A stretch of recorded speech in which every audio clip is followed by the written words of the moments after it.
What's interesting is over the past weeks, we've really seen a movement toward appeasement, toward surrender on this over the past weeks. At the European Council Summit of National Leaders last month in June, we saw the German Chancellor Friedrich Merz urging a kind of quick and dirty deal with the Trump administration, as the UK had done, just in order to kind of put this to rest and avoid those larger targets. And we even saw French President Emmanuel Macron seeming to say that the EU should accept the 10% baseline tariffs as the UK had done.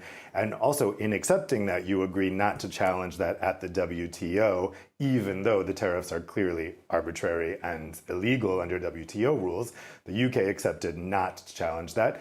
The movement was that the EU was probably moving toward accepting 10% in order not to have the 20% that was threatened on Liberation Day or the 50% that Trump threatened a month ago. Now we have a new threat of 30% tariffs.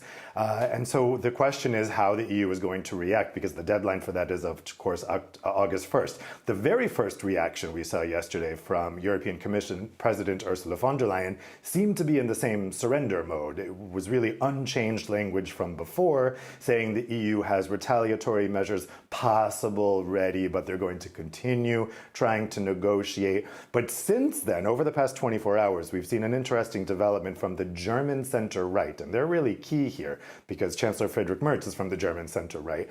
We had a CDU politician, that's the party of Ursula von der Leyen and Friedrich Merz, Daniel Caspary, saying, at some point, enough is enough. The Commission must start responding. He said that to Handelsblatt, the German newspaper. Also, we had the German chair of the European Parliament's Trade Committee say that the Trump letter was, quote, impertinent, and that the first list of countermeasures must be activated on Monday. And that's the big question right now, because remember that the original deadline that Trump had set was July 9th, which was last week. That deadline lapsed. It's now turned into August 1st. But the Commission had prepared its retaliatory measures to time for that first deadline. And that's supposed to take effect on Tuesday. So the immediate decision that the EU needs to take, that President von der Leyen needs to take, is does she delay the application of those retaliatory measures which were supposed to take effect on Tuesday? As we speak, EU national representatives are meeting to try to come to some kind of united position, first off, on what to do about that Tuesday deadline for the retaliatory tariffs, and then the larger question, how to respond over the next 3 weeks.